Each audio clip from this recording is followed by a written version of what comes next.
Bonjour, bienvenue à la Bibliothèque vivante, un projet réalisé par le Centre social d'aide aux immigrants en collaboration avec le Centre d'aide à la réussite et au développement CARD, financé par la ville de Montréal et le ministère de l'immigration. Aujourd'hui, dans le cadre de la Bibliothèque vivante, nous allons avoir un livre à lire, à découvrir ensemble. Et ce livre n'est nul autre que Mustapha qui nous vient de... La Syrie. Bonjour Mustapha. Bonjour. Alors, les gens vont certainement me demander pourquoi une bibliothèque vivante, mais un peu comme on visite les bibliothèques physiques ou virtuelles. L'idée, c'est d'aller lire ou découvrir un livre ou un autre document audiovisuel. Et aujourd'hui, dans le cadre de cette bibliothèque, c'est toi que nous allons lire aujourd'hui, Mustapha. Permets-moi de te tutoyer. C'est Oui. toi qu'on veut lire aujourd'hui et c'est vraiment une conversation. Une Ok. conversation, mais premièrement, je te laisserai le temps de te présenter. Ok. Donc, je viens de la Syrie. Ça fait 6 ans que je suis au Canada. Euh, Actuellement, je travaille dans euh, une usine de jus le soir. Le matin, j'ai un autre travail comme conseiller financier. En plus, je donne des cours de français pour les nouveaux arrivants, Okay. bien sûr, au service des entreprises. Et puis, voilà, j'ai une maîtrise en éducation. Bien sûr, c'est là l'évaluation comparative que j'ai eue au Québec. Mhm. En fait, c'est une maîtrise en application informatique, en gestion, études, multimédia et e-formation. Je l'ai eu de l'Université Paris-Terroir en 2007. Donc voilà, depuis 2014, je suis ici au Canada. Ok. Donc j'entends que ça fait 6 ans que vous êtes au Canada, mais 6 ans Canada, Québec en même temps, ou vous avez parcouru d'autres provinces du Canada avant Non, d'arriver au Québec? non, toujours au Québec. Donc J'étais à depuis. Montréal, puis actuellement j'habite à Saint-Hyacinthe. Ok, donc Mhm. vous êtes toujours dans la province de Québec, mais j'ai entendu aussi qu'avant de venir au Québec, vous êtes passé par la France, c'est là que vous avez fait votre maîtrise. Si Ouais. vous pouvez nous parler un peu de votre parcours migratoire, Mustapha. En fait, j'ai eu l'occasion en 2007 d'aller en France pour faire mes études. Et là, j'ai reconnu ma femme et on a décidé depuis ce temps-là qu'on va y aller au Canada. Donc, on a présenté la demande à l'ambassade de Canada à Paris. Puis, depuis 2010, on est venu ici, on a fait nos papiers et tout. On a eu notre carte de résident permanent. Après, on est retourné dans notre pays.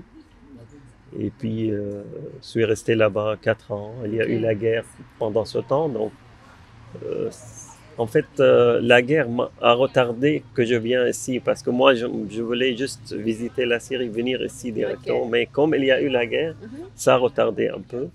Et puis, en 2014, on a décidé, ça y est, on va venir. Et puis, on est venu en tant qu'immigrant. Ok.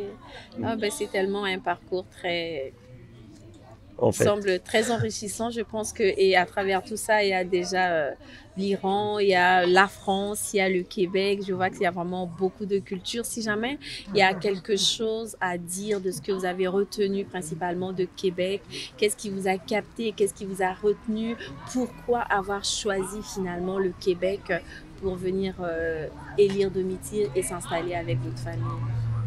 en fait, pour moi, lorsqu'on a décidé, on a fait ce choix, moi et ma femme, lorsqu'on était en France, c'est parce on a vu que dans notre pays d'origine, il y a le courant religieux fanatique qui prend le terrain. Donc, je sais pas, ça c'est, moi, je pense que ça c'est la raison la plus importante, celui qui m'a poussé à venir ici. Et puis c'est un choix. Depuis moi, j'ai étudié en France. Moi, j'étais en France dans les années 80. Ok. Donc j'ai fait des études dans ces années-là, avant d'aller après en 2007 pour faire ma maîtrise. Mais en fait, c'est lorsque je suis retourné à chaque fois dans mon pays d'origine, je voyais le courant religieux appuyé par les forces politiques dans notre entourage, je veux dire, de pays. Donc ça, c'est quelque chose qui m'a poussé ici. Et puis là, actuellement, heureusement, je travaille. Bien sûr, c'est pas mon premier travail à Mhm. l'usine, mais J'ai travaillé avec plusieurs sociétés avant, de vente de porte-à-porte, dès mon arrivée ici. Jusqu'à là, actuellement, je travaille à l'usine et je travaille avec des Québécois, on l'appelle souche, les Québécois de souche, là.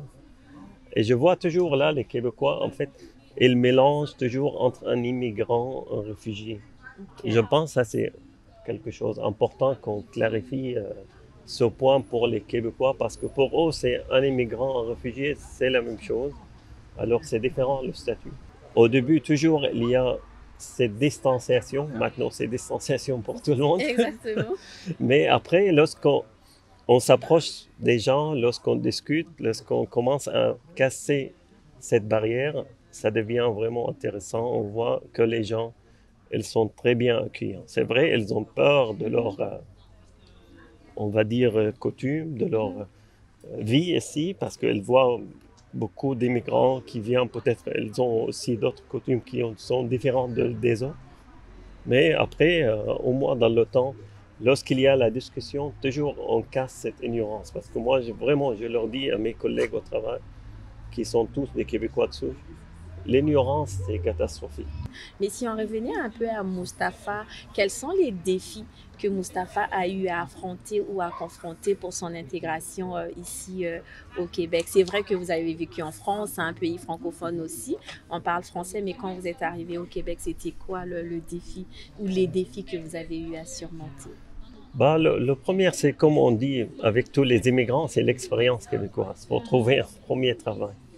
Parce que c'est vraiment, parce que on veut aller travailler, mais tu n'as pas l'expérience québécoise. OK, bah, comment tu vas commencer s'il n'y a pas tout en début? Donc ça, c'était vraiment quelque chose au début, avoir l'expérience québécoise en travail. Et aussi, bien que moi, j'ai une maîtrise de la France, ma femme a un doctorat aussi de la France, là, c'est vrai, on a eu l'évaluation comparative, mais on ne peut pas travailler dans ce domaine parce qu'on ne l'a pas eu ici au Québec. Il faut revenir recommencer de zéro.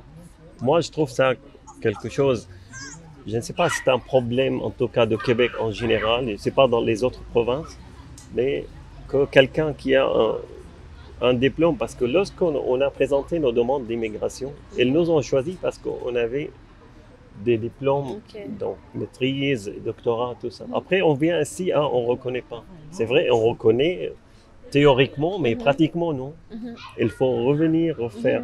Mhm. Donc, moi, je pense que ça, c'est un problème que tous les immigrants affrontent ici. Ça, c'est quelque chose qu'on a fait. Mais moi, dès le début, j'ai dit, même si je ne trouve pas un travail dans mon domaine, je vais me lancer dans le... Trouver une ressource financière, c'est le plus important. Ok. Après, lorsque j'ai eu cette ressource financière, donc là, je commence à chercher dans mon domaine au travail. Là, actuellement, je donne mon domaine, par exemple, l'éducation, l'enseignement à distance. Moi, depuis 2007, là, je suis bien content qu'avec la pandémie, ça a accéléré ça. Donc, je donne des cours de français Ok. à distance des fois, et des fois en présentiel avant la pandémie. Mais j'ai dû changer le domaine actuellement. J'ai pris le permis pour devenir conseiller en sécurité financière. Bien qu'on a changé, si on peut dire un peu mon domaine, mais moi j'ai dit, parce que je trouve beaucoup d'immigrants qui racontent ça, ils ne trouvent pas de travail dans leur domaine. Moi je trouve c'est vrai, on trouve, mais si on va rester à l'aide sociale ou en attendant d'avoir, on va perdre notre vie. C'est sûr. Donc moi j'ai dit non, je vais me lancer dans n'importe quel travail pour trouver au moins des ressources financières, ce qui m'a aidé à acheter une maison après un an. Lorsque je suis là, un an, j'ai acheté ma maison. Donc je suis devenu comme autonome financièrement. Donc là, je commençais à chercher, trouver. Donc là, je suis allé dans un domaine que je trouvais intéressant, que les gens ne connaissent pas, même les Québécois, la sécurité financière pour aider les gens à trouver leur sécurité financière. Donc Mustapha, ça m'a je aidé. trouve intéressant, excusez-moi d'interrompre, Oui. j'ai trouvé intéressant, mais vous avez dit quelque chose sur lesquels j'aimerais qu'on puisse revenir. Et c'est beaucoup de personnes immigrantes, surtout ceux qui ont des diplômes universitaires. Et là, on parle d'une maîtrise pour vous et doctorat pour votre femme quand même. Tant mieux pour vous. Vous avez quand même pu vous intégrer. L'objectif, c'était des ressources financières. Vous avez pu acheter votre maison, c'est très bien. Mais est-ce que vous regrettez, peut-être toi ou je sais pas, ta femme, est-ce que vous regrettez un peu d'avoir pas la possibilité d'être reconnu dans sa formation, surtout que ce que vous mentionnez tantôt, c'était, on l'avait déjà dit, c'est en fonction de ça. Si on nous a acceptés comme immigrants ici, c'est parce qu'on avait ces formations-là, on avait ces diplômes-là, mais une fois arrivé ici, oui, c'est reconnu, mais on nous exige l'expérience québécoise et pourtant nous venons d'un autre pays. Est-ce qu'il y a un petit regret par rapport à ça? Non, moi, parce que comme dit Edith Piaf, je regrette rien. Parce que lorsque je suis venu là, c'est par choix. Ok. Donc, lorsqu'on fait un choix, Ok. donc il faut affronter. Ok. Donc, ça, c'est ma volonté. Moi, j'ai dit, c'est vrai, j'ai ce diplôme, ça m'aide. Ça m'aide beaucoup, même dans mon. C'est vrai, je ne travaille pas, mais au moins au travail, on sait que j'ai quelque chose, pour moi, dans le domaine informatique, ou trucs comme ça, que les gens n'ont pas. Mhm. Et en plus de ça, ça, c'est quelque chose, comment dire, moi, je fais ce choix, même si je ne travaille pas dans ce domaine, au moins, ça m'a aidé à avoir des ressources. Et là, lorsque les gens dans mon travail actuel, ils me reconnaissent mon niveau, Mhm. c'est eux qui me proposent d'autres choses. Tout à fait. Donc ça, c'est arrivé avec moi. Maintenant, par exemple, il y a une dame aux ressources financières, par exemple, à l'usine où je travaille, aux ressources humaines, désolé. Donc, à chaque fois, elle me dit, Mustapha, tu as un bon CV et on ne peut Ok. pas te perdre. Ok. Donc, elle essaye même eux de me trouver quelque chose Ok. qui convient à mes compétences. Exactement. Donc ça, c'est moi, je trouve, parce que j'ai déjà donné un témoignage devant des gens aussi, Mhm. nouveaux arrivants. Elles cherchent toujours dans leur domaine. Vous pouvez chercher dans votre domaine après. Donc, mais vous aurez au moins une stabilité financière pour prendre votre temps, chercher quelque chose qui convient Tout à à vous. fait. Exactement. Tout à fait. Vous êtes vraiment un bel exemple de résilience, de détermination aussi, et puis de comprendre que le diplôme ou notre formation initiale nous sert de tremplin. Et après, on peut avoir ça. C'est aussi une porte d'entrée. Ça nous permet d'avoir d'autres possibilités. Et je trouve ça intéressant. Si jamais il y a quelque chose, un message que Mustapha aimerait passer à ces personnes qui travaillent sur toutes les questions d'immigration ou des questions de rapprochement interculturel, quel serait le message de Mustapha? Moi, je dis lorsqu'on vient ici en tant qu'immigrant. Je ne parle pas des réfugiés. Les réfugiés, Ok. c'est autre chose. Ok. En tant qu'immigrant, c'est par choix. Même on a fait des entrevues, on a payé même de l'argent pour venir, tout ça. Il faut assumer notre choix. Lorsqu'on assume notre choix, il faut pas râler. Parce que moi, je connais des amis. Oh, on ne travaille pas, ils nous ont choisi à l'ambassade de nouveaux des diplômes, je ne sais pas quoi. Puis après, on vient ici, on ne reconnaît pas pour. Parce que je sais, il y a beaucoup de médecins, surtout pour les médecins immigrants, trucs comme ça, ils travaillent comme chauffeur de taxi ou autre, ou ingénieur. Mais puisque ça, c'est votre choix, si on met en tête ça, c'est notre choix, donc il faut l'assumer. Je pense qu'on peut dépasser tous les autres entraves ou les barrières devant nous. Au moins, ça, c'est le chemin qu'on a choisi. Il faut y aller dans ce chemin et penser à l'avenir. C'est vrai, moi, par exemple, j'ai un travail, j'ai une stabilité financière, mais toujours, je pense à mieux parce que j'ai les compétences. Donc, vous me voyez toujours, je suis en train de fouetter, chercher des postes qui me conviennent pour trouver. Mais au moins, je cherche s'il y a un poste, je compare avec ce que j'ai. Lorsque je vois l'avantage, l'inconvénient, donc s'il est bien, donc j'y vais. Sinon, ben, je reste. Donc, moi, je pense que les gens, ils doivent assumer seulement leur choix. Et lorsqu'on assume, on peut dépasser tous les entraves qu'il y a. On se décide, on assume sa décision, ça veut dire qu'on a fait un choix et on doit assumer le choix avec tout ce que ce choix nous présente. C'était un plaisir, Mustapha, de passer ce temps d'échange avec vous. Mais en même temps, je veux qu'on puisse revenir à la bibliothèque parce que vous avez eu quand même le temps de rencontrer des lecteurs. Ouais. On a dit qu'on est dans une bibliothèque vivante et l'idée de la bibliothèque, c'est d'offrir en fait des rencontres entre des lecteurs qui sont des personnes qui vont lire. Et je sais que vous avez rencontré quelques lecteurs. Comment vous avez vécu votre expérience et qu'est-ce que vous avez retenu de l'interaction avec les lecteurs que vous avez rencontrés aujourd'hui? Bah, c'est bien que trouver au moins un moyen de s'exprimer, de parler devant les gens. Donc, comme j'ai dit, il y a surtout, si on parle, il y a beaucoup d'ignorance dans le domaine, au moins les connaissances, on va dire, ignorance dans le domaine, au moins la politique, comment les gens, parce que moi, je suis passionné de politique et géopolitique. J'aime bien parler de ce domaine parce que les gens pensent, voilà, les réfugiés syriens, ils sont venus comme c'était une vague qui est passée, puis maintenant on parle plus.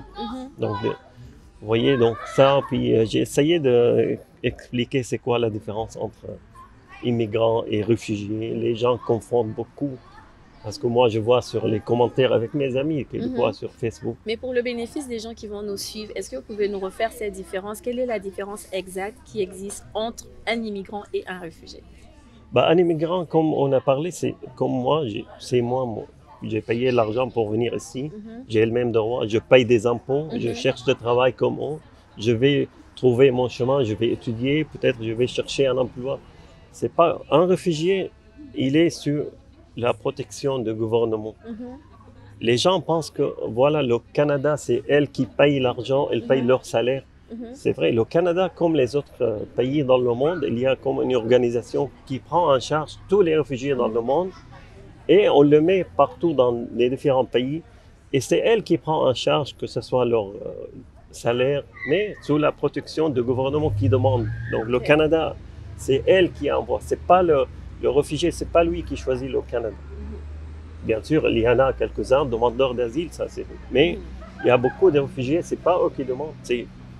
Par exemple, parlons des réfugiés syriens, il y a partout actuellement. Pas seulement au Canada, partout dans les pays, on les a distribués. C'est l'organisation qui s'en prend en charge.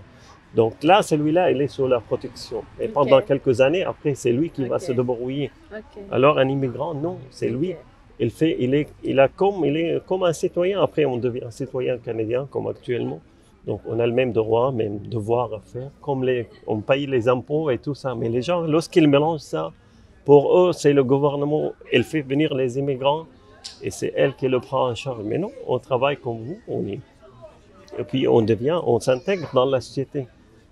C'est différent, bien sûr, que réfugié. C'est juste ça, en fait. La différence, les gens pensent que comme si le gouvernement du Canada, elle donne l'argent à tout le monde. Mais non. Merci beaucoup Moustapha, c'était un plaisir d'avoir ce temps d'échange, je venais déjà de le dire, de découvrir davantage des pages du livre que tu y es. Alors on espère qu'on aura une autre occasion de parler d'autre chose, pourquoi pas de l'éducation, surtout que vous avez quand même une maîtrise en éducation, alors je le garderai selon les thématiques sur lesquelles on traitera. L'éducation, je sais qu'on a déjà... L'enseignement à distance en plus. En plus, et puis ça se prête bien avec la COVID. De plus en plus, on privilégie le télétravail ou les activités à distance virtuelles. Alors, on développe davantage de compétences dans ce sens-là. Alors, j'étais vraiment très, très enrichie aujourd'hui d'apprendre de toi. C'est vrai que parfois, l'objectif même, c'est de déconstruire les préjugés un livre à la fois. Et c'est vraiment intéressant de prendre le temps d'échanger, d'avoir des informations qu'il faut. Parfois, on juge rapidement. On voit une personne, c'est une personne immigrante, mais on ne connaît pas, on met tout le monde dans le même panier. Effectivement, en tout cas, merci, merci aux initiateurs de ce projet que je trouve très intéressant. Merci beaucoup. Au revoir. Merci à vous. Au revoir. Radio Station Angrignon, un projet développé par le Centre d'aide à la réussite et au développement, réalisé grâce au financement de plusieurs partenaires.